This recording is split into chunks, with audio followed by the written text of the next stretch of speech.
Back in 2006, I was given a DSLR for high school graduation. I had taken an interest in photography from classes prior. Photography brought me purpose. It helped form relationships, and it was an outlet that kept me from misbehaving. The camera was a tool of more than a box that captures light. But the digitization of this little box was such luxury compared to the satisfying mechanics of the former 35mm single lens reflex platforms I was accustomed to. The Nikon D70S propelled me into something I would not have expected. The instant gratification of being able to instantly see the results of an exposure was the greatest thing that had ever happened to me, and the DSLR taught me many things in a long spell of passion. When I was in my early 20s, I made friends with some gals who inspired me to set down my DSLR and go back to 35mm.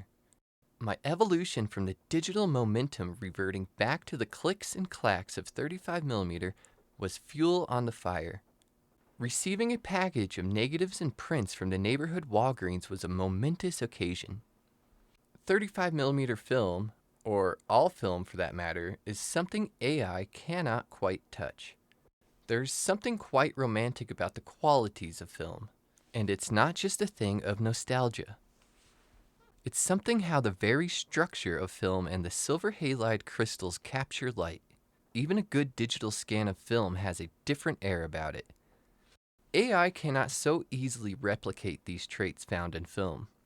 It can simulate the grain that we adore in film to an extent, but it does not do it justice, and it is in the physical makeup of film that will forever preserve its qualities. An AI image simply does not have the constitution to fully render a film photograph.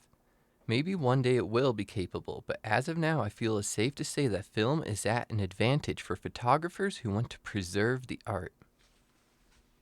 As for digital photographers, AI has a much grander capability of precision to simulate, in my opinion. Given the right prompt of a still life, or a landscape, or a portrait, and so on, AI can easily generate a quote-unquote photograph of sheer professionalism. How can a photographer of tradition compete? It's dire times for digital photographers. Other than the metadata to prove a photo source, photographers don't have much grounds for security or scrutiny. In 35mm, I discovered multiple exposure, and superimposing exposures on a single frame is something that piqued my interest so greatly that it is literally all I did for the next half-decade or so. I discovered the Nikon D7000, a DSLR that allowed 3 stacks of multiple exposure. With this, I had a tool I could again begin experimenting with. Multiple exposure opened a door for me to break traditional practices and theory. A multiple exposure is chaotic, disorienting.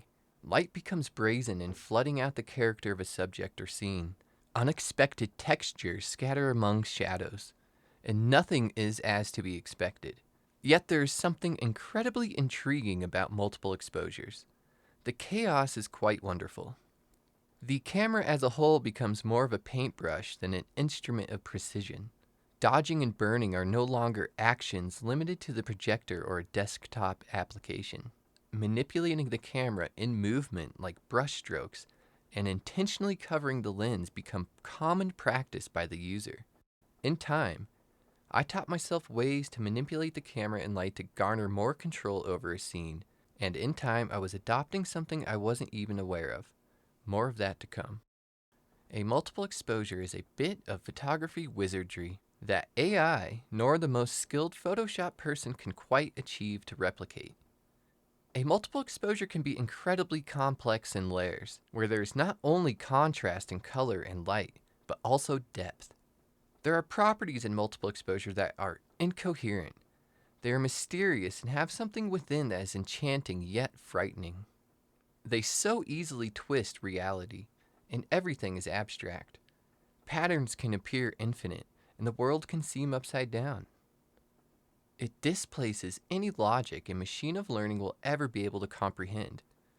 We can't even comprehend the majority of multiple exposures, but we can create them, and we can have a lot of fun in doing so. A machine simply cannot learn this the same way it can to generate a still life photograph. I was never taught anything about photography other than the rule of thirds and some basic camera operation from my high school years. Other than that, everything I learned was through curiosity and discovery. For many years, I was creating art with my camera, completely unaware of how this art fits into a specific movement and niche. For many years, Dadaism eluded me.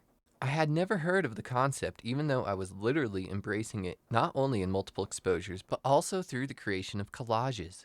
Dadaism was born from a world responding to the birth of machinery becoming more refined and automated. Machines of destruction, machines of precision like the camera. The Dada movement embraces chaos. They resist the authority of a machine. They turn the reality of a photograph and the propaganda attached completely upside down and inside out. This is why Dadaism is still relevant and perhaps more necessary than ever. Cameras should not be obsolete in this day and age. They should be put to use. Not only can one find a creative way to build relationships and identify with an art and craft that AI cannot so easily undermine, but a camera is a tool of documentation that allows one more liberty of security in memories and events that do not pertain to a device tied to the many centers of data collection. With cameras and the influence from Dada, we can continue to express. And if we circumvent back to this movement, who knows what sort of evolution may come in that of the artist and the normalization of artificially generated visual stimulation.